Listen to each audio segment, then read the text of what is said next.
നമസ്കാരം, KBN ന്യൂസിലേക്ക് ഏവർക്കും സ്വാഗതം. നെല്ലിക്കുഴി പഞ്ചായത്തിലെ ഓഫീസ് നിർമ്മാണത്തിലെ അപാകതകൾ മറച്ചുവെക്കാൻ ഭരണസമിതിയുടെ നാടകം. റോഡ് വീതികൂട്ടൽ തട്ടിപ്പ് തെളിവുകൾ സഹിതം പൊളിച്ചടുക്കി പൊതുപ്രവർത്തകർ. അസിസ്റ്റന്റ് എഞ്ചിനീയറുടെ സ്റ്റോപ്പ് മെമ്മോ മറികടക്കാൻ നീക്കം.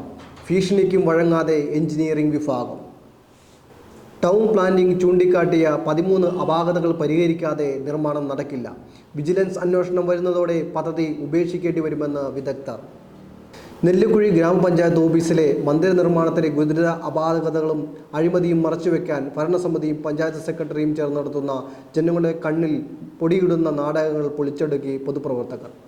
കെട്ടിട നിർമ്മാണവുമായി ബന്ധപ്പെട്ട് അപാകതകൾ പരിഹരിക്കാതെ റോഡ് വീതി കൂട്ടുന്ന വ്യാജ പ്രചരണം നടത്തി ജനങ്ങളെ തെറ്റിദ്ധരിപ്പിക്കുകയാണെന്ന് ഭരണസമിതി ശ്രമിക്കുന്നതെന്ന് പൊതുപ്രവർത്തകരായ NM ഷംസുദ്ദീൻ, നരീക്കമറ്റം ഷെഫീഖ് ഇടപ്പാറയും തെളിവുകൾ സഹിതം വ്യക്തമാക്കുന്നു. വാർത്തയുടെ വിശദാംശങ്ങളിലേക്ക്. പഞ്ചായത്ത് കെട്ടിടം നിർമ്മിക്കാൻ ഉദ്ദേശിക്കുന്ന പ്രദേശത്തേക്ക് പോകുന്ന റോഡിന്റെ വീതി കൂട്ടുന്നതിനായി കഴിഞ്ഞ ദിവസം പഞ്ചായത്ത് ഹാളിൽ ഭൂ ഉടമകൾ യോഗം വിളിച്ചുകൂട്ടിയിരുന്നു. എന്നാൽ യോഗത്തിൽ പങ്കെടുത്ത 15 ഭൂ ഉടമകളിലെ മസ്ജിദ് ഭാരവാഹികൾ അടക്കം 4 പേർ ഭൂമി വിട്ടുകൊടുക്കാൻ കഴിയില്ലെന്ന് പ്രഖ്യാപിച്ചു. തുടർന്ന് ഞായറാഴ്ച JCB ഉപയോഗിച്ച് ഓഫീസ് നിർമ്മാണ ഭാഗത്തെ വളരെ ചെറിയൊരു ഭാഗം മാത്രം വീതി കൂട്ടി റോഡിന് 5 മീറ്റർ വീതിയാക്കി എന്ന് സോഷ്യൽ മീഡിയയിലൂടെ പ്രചരിപ്പിക്കുകയാണ് ഭരണസമിതി ചെയ്തത്. എന്നാൽ യാഥാർത്ഥ്യം അതല്ല.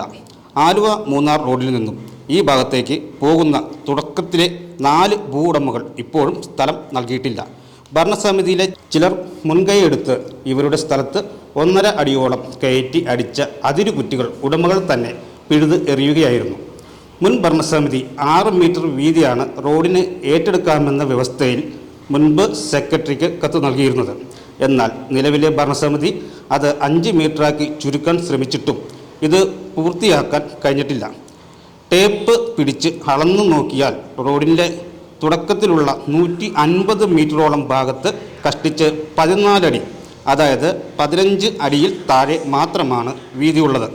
അതേസമയം പഞ്ചായത്ത് ഓഫീസ് മന്ദിര നിർമ്മാണത്തിലെ അപാകതകൾ ചൂണ്ടിക്കാട്ടി അസിസ്റ്റന്റ് എഞ്ചിനീയർമാർ കരാറുകാരന് സ്റ്റോപ്പ് മെമ്മോ നൽകുകയും ഫയൽ റീ ഓപ്പൺ ചെയ്യാൻ ആവശ്യപ്പെട്ട് പഞ്ചായത്ത് സെക്രട്ടറിക്ക് റിട്ടേൺ റിപ്പോർട്ട് സമർപ്പിക്കുകയും ചെയ്തിട്ടുണ്ട്.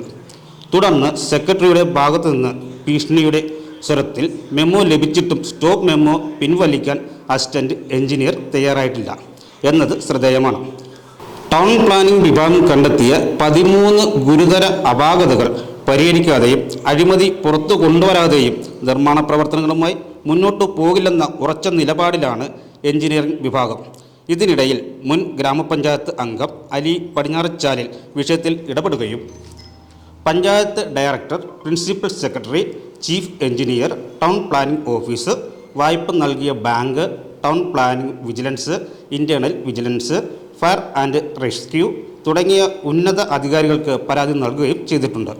ഈ പരാതികളിൽ അന്വേഷണം ആരംഭിക്കുന്നതോടെ ഭരണസമിതിയുടെയും സെക്രട്ടറിയുടെയും തട്ടിപ്പുകൾ പൂർണ്ണമായും പൂട്ടിപ്പോകുമെന്നും പദ്ധതി തന്നെ ഉപേക്ഷിക്കേണ്ടി വരുമെന്നുമാണ് നിയമ സാങ്കേതിക വിദഗ്ധർ ചൂണ്ടിക്കാണിക്കുന്നത്.